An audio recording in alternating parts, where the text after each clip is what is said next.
সবাইকে জয় যিশু, hallelujah, praise the Lord. তো প্রভু যিশু নামে সবাইকে অসংখ্য ধন্যবাদ। যিশুর আলো চ্যানেলে সবাইকে স্বাগত জানাই। তো মহান ঈশ্বরকে ধন্যবাদ জানাই যে তিনি সময় সুযোগ করে দিয়েছেন ঈশ্বরের বাক্য বলার জন্য। তো সবাইকে আরেকটিবার জয় যিশু, হালেলুয়া। তো আজকের বাক্য লুকলিখিত সুসমাচার 16 অধ্যায় 19 পদ। তো সেই স্বর্গ এবং নরক বিষয় নিয়ে বাক্য, ধনবান ব্যক্তি ও লাসার। তো দেখি বাক্যে কি বলছে। একজন ধনবান লোক ছিল, সে বেগুনে কাপড় ও সূক্ষ্ম বস্ত্র পরিধান করিত এবং প্রতিদিন জাঁকজমকের সহিত আমোদ প্রমোদ করিত। হালেলুয়া। তো ঈশ্বরের বাক্য বলছে একজন সেই ধনবান ব্যক্তি ছিলেন এবং সে কি বেগুনে কাপড় ও সূক্ষ্ম বস্ত্র পরিধান করত, সেই কি পরে থাকতো, প্রতিদিন জাঁকজমকের সহিত আমোদ প্রমোদ করিত। প্রতিদিন কি সে আনন্দের সাথে সে কি আমোদ প্রমোদ করত, আনন্দ করত। তাহার ফটকদ্বারে লাসার নামে একজন কাঙ্গালকে রাখা হইয়াছিল। সে ঘায়ে ভরা ছিল এবং সেই ধনবানের মেজ হইতে পতিত গুড়াগাড়া খাইতে বাঞ্ছা করিত, আবার কুকুরেরাও আসিয়া তাহার ঘা চাটিত।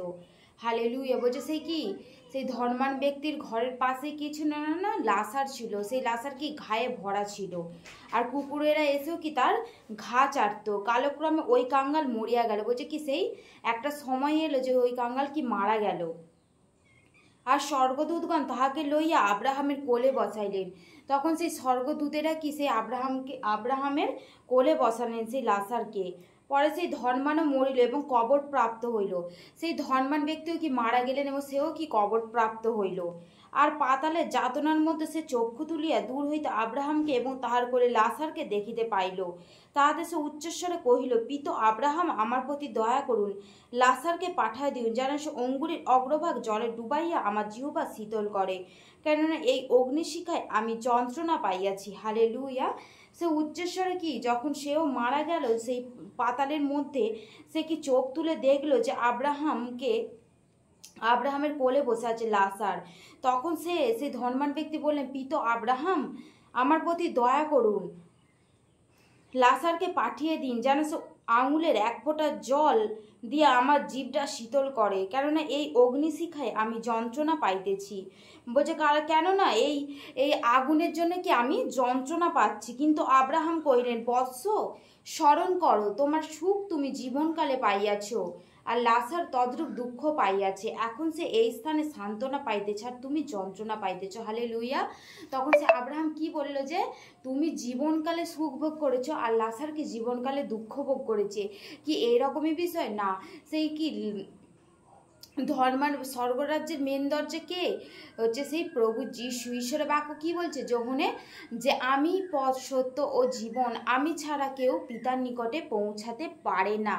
হালেলুয়া। তো সেই জন্যে ঈশ্বর, সেই জন্য কি সেই ধনবান ব্যক্তি আমোদ প্রমোদ করতো। কিন্তু সে যে ধনবান ছিল বলে তার কি পাপ অপরাধ ছিল এরকম নয়, কিন্তু সে কি ছিল ধনবান। সে আমোদ প্রমোদ করতো, আনন্দের সহিত থাকতো। কিন্তু সে কি যিশুকে জানে না বলে তাকে কি সেই নরকে যেতে হলো। তো বাক্য কি বলছে যে আর এ সকল ছাড়া আমাদেরও তোমাদের মধ্যে বৃহৎ এক শূন্যস্থলী স্থির রইয়াছে, যেন এখান হইতে যাহারা তোমাদের কাছে যাইতে চাহে তারা না পারে, আবার ওখান হইতে আমাদের কাছে কেহ পার হইয়া আসিতে না পারে। তখন সে কহিল, তবে আমি আপনাকে বিনয় করি, পিত আমার পিতার বাটিতে উহাকে পাঠাইয়া দিউন। বলছে কি যে এখানে আব্রাহাম কি বলছে যে এখানে একটা নিয়ম স্থির রয়েছে, যে এখানে যে প্রবেশ করতে পারে সে স্বর্গরাজ্যে যেতে পারে না, আর যে স্বর্গরাজ্যে প্রবেশ করতে পারে সে কি নরকে যেতে পারে না। সেই জন্য বলছে, পিত আমার পিতার বাটিতে উহাকে পাঠায় দিন, কেননা আমার 5টি ভাই আছে। সে গিয়া তাহাদের নিকটে সাক্ষ্য দিউক, যেন তাহারাও এই যাতনা স্থানে না আইসে। হালেলুয়া। বলছে সেই 5টা ভাই আছে, সেই 5টা ভাইয়ের কাছে গিয়ে কি সেই সান্ত্বনা দিয়ে গিয়ে বলে আসুক যে এই যাতনা, এই নরক স্থানে কি হয় না, নরকে সে আগুন কি কখনোর জন্য নেবে না, নরকের পোকাও কি কোনোদিনের জন্য মারা যায় না, তারা কি সর্বদাই জীবিত থাকে। কি বলছে এই যাতনা স্থানে যেন না আসে। কিন্তু আব্রাহাম কহিলেন, তাহাদের নিকটে মসি ও ভাববাদীগণ আছে, তাহাদেরই কথা তাহারা শুনুক। বলছে কি তাদের কাছে মসি ও ভাববাদীগণ আছে, তাদের কথাই তারা শুনুক। তখন সে বলিল, তাহা নয় পিত আব্রাহাম, বরং মৃতদের মধ্য হইতে যদি কেহ তাহাদের নিকটে যায়, তাহা হইলে তাহারা মন ফিরাইবে। কি বলছে সেই ধনবান ব্যক্তি, যে মৃতদের মধ্যে যদি কেউ গিয়ে বলে তবে কি তাহারা মন ফিরাবে। যদি মৃতদের মধ্যে গিয়ে কেউ বলে তবে কি তারা বুঝতে পারবে যে সেই স্বর্গরাজ্যে নরকে কি হচ্ছে। অনেক মানুষ আছে কি হয়তো অনেকে বিশ্বাস করে না যে হ্যাঁ আজকে মারা গেলাম তো কি স্বর্গ কি নরক, মারা গেলেও কি হবে না হবে, কিন্তু না, সেই ঈশ্বর বলছে কি যে তোমার সেই অনন্ত রাজ্যে তোমাদের জন্য ঈশ্বরের বাক্য কি বলছে, যে কেহ আমাকে বিশ্বাস করে সে মরিলেও জীবিত থাকিবে, সে কখনো বিনষ্ট হয় না, কিন্তু অনন্ত জীবন পায়। হালেলুয়া। তো বলছে কি, কিন্তু তিনি কহিলেন, তাহারা যদি মসির ও ভাববাদীগণের কথা না শুনে, তবে মৃতগণের মধ্য হইতে কেউ উঠিলেও তাহারা মানিবে না। হালেলুয়া। তো কি বলছে সেই আব্রাহাম বলছে যে যদি বলছে সেই মসি ও ভাববাদীগণ আছে তাদের কথা তারা যদি না শোনে, তাহলে কি মৃতদের মধ্যে থেকেও যদি কেউ যায় তাহলেও কি তারা বিশ্বাস করবে না।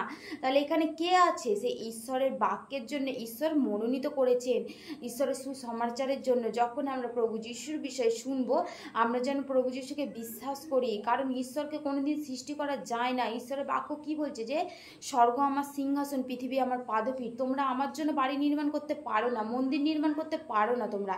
তাহলে আমরা কি পারি, এই যে জগতে যা কিছু অনুষ্ঠান হয়, কি প্যান্ডেল তৈরি হয়, মন্দির তৈরি হয়, সেই হাতে করা মন্দিরে কি তাদের ঈশ্বর নাকি বাস করে। কিন্তু ঈশ্বর প্রভু যিশু বলছে যে হাতে করা মন্দিরে আমি কি বাস করি না। এই বাক্য অনুযায়ী আমরা কি শিখতে পারলাম, যে প্রভু যিশু যদি আমরা জানি, প্রভু যিশুকে জানলে তবেই কি আমরা সেই স্বর্গ রাজ্যে ঢুকতে পারবো, না হলে কি আমরা স্বর্গরাজ্যে প্রবেশ করা আমাদের দুষ্কর, আমরা স্বর্গরাজ্যে কি প্রবেশ করতে পারবো না। হালেলুয়া। মহান ঈশ্বরের ধন্যবাদ হোক, সবাইকে জয় যিশু।